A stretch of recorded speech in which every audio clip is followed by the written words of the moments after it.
How you doing? Dave Clark from InspectCheck-net. Just wanted to make a brief video on something that came up talking to some home inspectors and even myself, obviously as a home inspector. Um, Being on the inspection and you see something that you just don't know.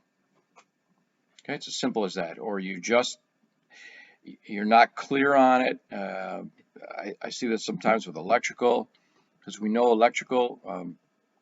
There's different ways that things can be done that are considered legal or acceptable, even plumbing, so roofing, ventilation, there's a lot of things that go on, so when you're on a home inspection and you say, I don't know, I have to tell you that drives me nuts to do that.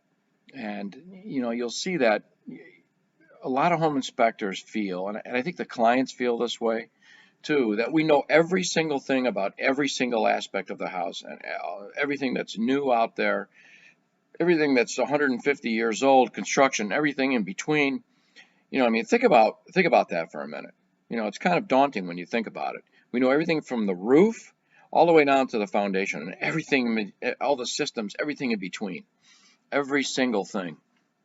And I think that that's really not fair. I think we should know as much as we can, and I think we should have as much education as we can.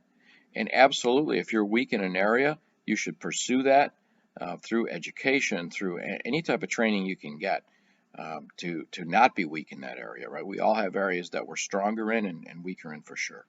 So we should definitely work on that. But look, we're on the inspection and we see something we're just not sure of, right? We'll use a main service panel. It's wired in such a way. I'm not going to go into an exact thing, but it's happened to me. It's happened to many inspectors out there. If you've been doing this for a while, it's happened to you. There's no reason to panic.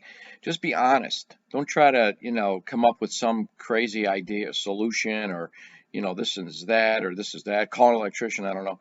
Look, it's acceptable to say that, and I'm not going to compare us to a doctor, okay? So this is not a doctor. But if you go to a doctor for a diagnosis, something, your knee's hurting you, your back, whatever it is, you're rarely going to get it right then and there. It's usually not going to happen.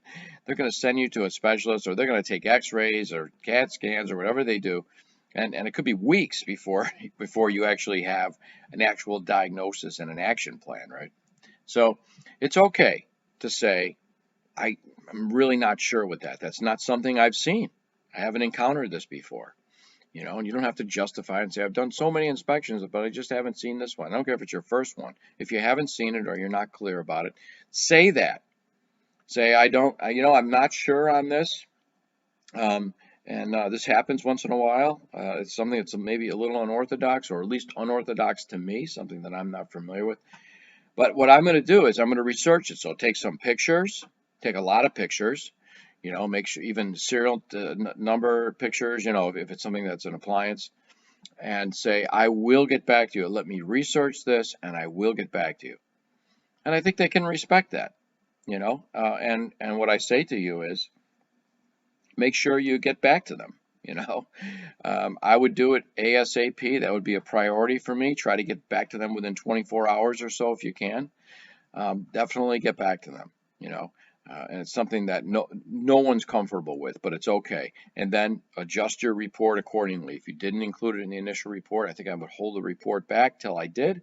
But if I didn't, then I would amend that report. And in the report, whatever that subject was, that area was, I would put unable to complete inspection on this particular, furnace or this particular main service panel.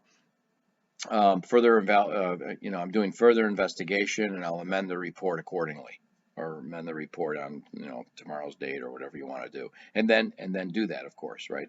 So, and one of the best ways, best things I can tell you is education.